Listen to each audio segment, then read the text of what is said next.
Have you ever watched the news and just felt like you're not getting the full picture?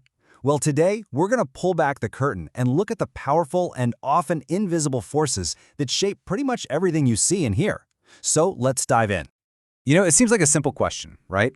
Who really decides what makes it onto your screen? Is it the journalists on the ground, the editors in the newsroom, maybe the advertisers paying the bills, or is there something bigger, something structural at play? We're going to explore some theories that suggest the real answer has a lot to do with who has the power and who has the money. So here's our game plan. We're going to start with a classic, pretty hardline theory. Then we'll poke some holes in it and see where it kind of falls short.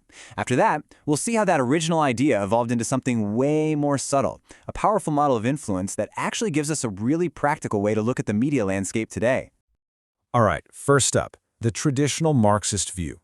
This is the classic follow the money argument, and it makes a pretty bold claim.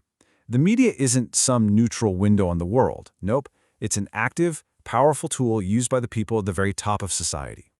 Basically, the idea is this. A small, super wealthy ruling class owns pretty much all the major media companies. And because they own them, they control them. They use that control to just pump out ideas, an ideology that keeps them rich and powerful and makes sure the whole capitalist system just keeps humming along for their benefit. And this leads to a really key concept called false consciousness. Okay, imagine you're a die-hard fan of a sports team. You cheer for them, you buy the merchandise, but what you don't realize is the owner has totally rigged the game against your team.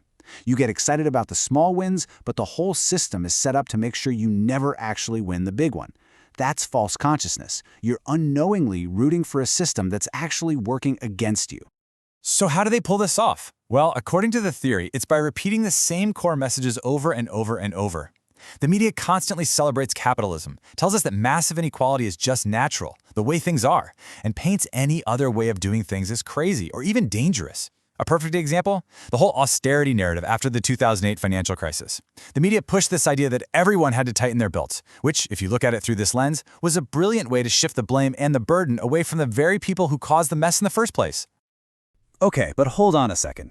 Is it really that simple? Are we all just sitting on our couches being totally brainwashed? Well, this is where the theory starts to run into some pretty tough questions. And this is the central problem, isn't it? The traditional view basically sees us, the audience, as these passive sponges, just soaking up whatever propaganda we're fed. But is that really how it works? I mean, don't we think for ourselves? Don't we question things, argue back at the TV, and sometimes just flat out reject the messages we're getting? Yeah, this original model has some pretty big holes in it. For starters, the media does sometimes go after corporations. We've all seen stories about greedy bankers, right?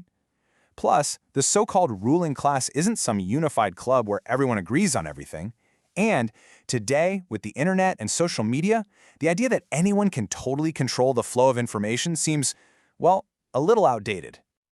But you know what? These criticisms didn't kill the theory. They actually forced it to get smarter. And that brings us to a more modern, more nuanced take, the neo-Marxist approach. This version shifts away from the idea of direct, heavy-handed control to something way more subtle, indirect influence. And the key new idea here is a concept called hegemony. Now stick with me. Instead of thinking about a boss just barking orders at you, hegemony is more like creating a company culture. It's where the boss's values just become the normal, common sense way of doing things. It's not forced on you. You actually start to believe in it and participate in it yourself. So the goal isn't to brainwash you. The goal is to get your consent. Hegemony is achieved when the values of the powerful, things like competition, individualism, the idea that capitalism is the only game in town, start to feel like everyone's values. It's not just one option, it becomes the only sensible option. Okay, so this all sounds pretty high level, right? How does this control through consent actually work in the real world, especially in places with a supposedly free press? Well, this is where Noam Chomsky's famous propaganda model comes in. It gives us a really concrete framework. The model argues that even without some guy in a suit saying, "You can't print that," the news we get is systematically filtered. By the time a story gets to us, it's had to pass through a series of invisible gates that just naturally weed out the really challenging or radical viewpoints. What's left is a pretty narrow, acceptable range of debate. So what are these filters? Chomsky identifies 5. The first 2 are all about money. Ownership. A story can't seriously threaten the interests of the giant corporation that owns the news channel. Advertising. The news has to create a buying mood and appeal to the wealthy viewers that advertisers want to reach. The next two are about how news gets made. Sourcing. Journalists tend to rely on official, powerful sources from the government and big business. And flack. If a story they don't like gets out, powerful groups can organize to attack it. And that brings us to the final and maybe most interesting filter.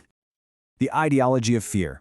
This is all about manufacturing consent by creating a big, scary enemy that we can all rally against. And as you can see, that enemy changes with the times. Whether it was communism back in the day or other threats more recently, the function is the same. Get everyone on the same page, united against a common foe. A page that just so happens to serve the interests of the powerful. So we've traveled from a pretty simple idea of puppet masters pulling the strings to this really complex system of filters and consent. But where does that leave us?